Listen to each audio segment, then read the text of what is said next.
அனைவருக்கும் வணக்கம். கோவை மாவட்டம் மேட்டுப்பாளையத்திற்கு மேற்கே மேற்கு தொடர்ச்சி மலை கம்பீரமாக காட்சி தந்து வருகிறது. இதில் தேக்கம்பட்டி எல்லையில் மலை அடிவாரத்தில் வடக்கு நோக்கி நிற்கின்றாள் வனபத்ரகாளி. இந்த வனபத்ரகாளி ஆலயத்திற்கு மேற்கே பவானி ஆறு பாய்ந்து ஓடுகிறது. ஒரு காலத்தில் இந்த இடம் நெல்லுப்பட்டி என்று அழைக்கப்பட்டது. இந்த பகுதியில் ஆரவல்லி, சூரவல்லி, வீரவல்லி என்ற உடன் பிறந்த சகோதரிகள் மந்திர தந்திர வித்தைகளில் மிக மிக கைதேர்ந்தவர்களாக இருந்து வந்தனர். இவர்கள் தமது சக்தியால் குறுநில மன்னர்களை சிறைபிடித்து சித்திரவதை செய்தனர். இவர்களின் கொடுமைக்கு முடிவு கட்ட கிருஷ்ண பகவான் பீமனை தன் சேனைகளுடன் போரிடச் செய்தார். மந்திர தந்திர வித்தைகளை தவிடுபொடியாக்கிய பீமன் பெண்களின் சூது விளையாட்டில் பலியாகி சிறை செய்யப்பட்டான்.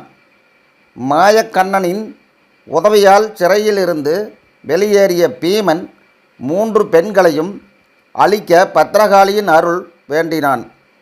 பத்ரகாளியால் ஆரவல்லி சகோதரிகள் அழிந்த பின்பு சிறைப்பட்டிருந்த மன்னர்கள் விடுவிக்கப்பட்டதோடு அவர்களது ராஜ்யம் அவர்களுக்கு வழங்கப்பட்டது.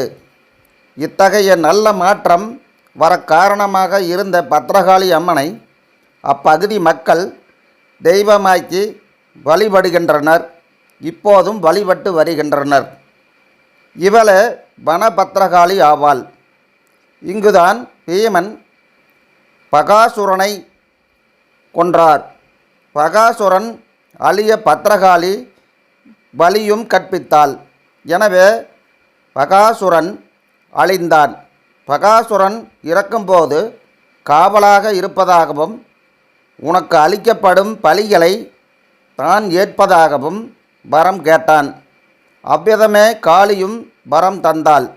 இன்றும் காளிக்கு அணிவிக்கப்படும் எலுமிச்சம்பழம் மாலை, பழச்சாறு நோய் தீர்க்கும் மருந்தாக இங்கே உள்ளது. ஒரு காரியத்தை செய்வதற்கு முன்பு காளியிடம் பூக்கட்டி சகுனம் பார்க்கின்றனர். பகாசூரனுக்கு ஆடு வெட்டி பலி கொடுக்கப்பட்டு வருகிறது. ஞாயிற்றுக்கிழமைகளில் நூற்றுக்கணக்கான ஆடுகள் பலியிடப்படுவதையும் காணலாம். திருப்பூர் பகுதியில் உள்ள மில் அதிபர்கள் பொதுக்கணக்கு தொடங்க கடா வெட்டி பூசை செய்வதும் சமபந்தி போஜனம் நடத்துவதும் வழக்கம். மேலும் இக்கோவிலில் ஜாதகப்படி ராகு தசாபுத்தி நடப்பவர்களும் கலஸ்திர தோஷம், திருமண தடை, மாங்கல்ய தோஷம் மட்டுமின்றி காலசர்ப்ப தோஷம், கலஸ்திர தோஷம், லக்கணத்திற்கு 7, 8ஆம் இடம், 2ஆம் இடம் போன்றவர்களில் ராகு கேது உள்ளவர்கள் இங்கே வந்து வழிபாடு செய்தால் அத்தோஷங்கள் உடனே நிவர்த்தியாகி அவர்களுக்கு உடனே திருமணம் நடைபெறுகிறது. புத்திர பாக்கியம் இல்லாதவர்கள் இங்கே வந்து வழிபாடு செய்தால் அவர்களுக்கு புத்திர பாக்கியம் உடனே ஏற்படுகிறது. மேலும் வீட்டில் பில்லி சூன்யம் இருப்பவர்களும், பில்லி சூனியத்தால் பாதிக்கப்பட்டவர்களும், எதிரிகளால் மிகவும் கடுமையாக பாதிக்கப்பட்டவர்களும் இங்கே ஒரு எருமைக்கடாயை அமாவாசை தினத்தன்று கொண்டு வந்து அந்த எருமைக்கடாவுக்கு பூசை செய்து அந்த எருமைக்கடாயை 3 முறை பலமாக பத்ரகாளியை சுற்றி இந்த கோவிலுக்கு தானமாக கொடுத்துவிட்டால் அவர்களுடைய எதிரிகளை அழித்துவிடும்.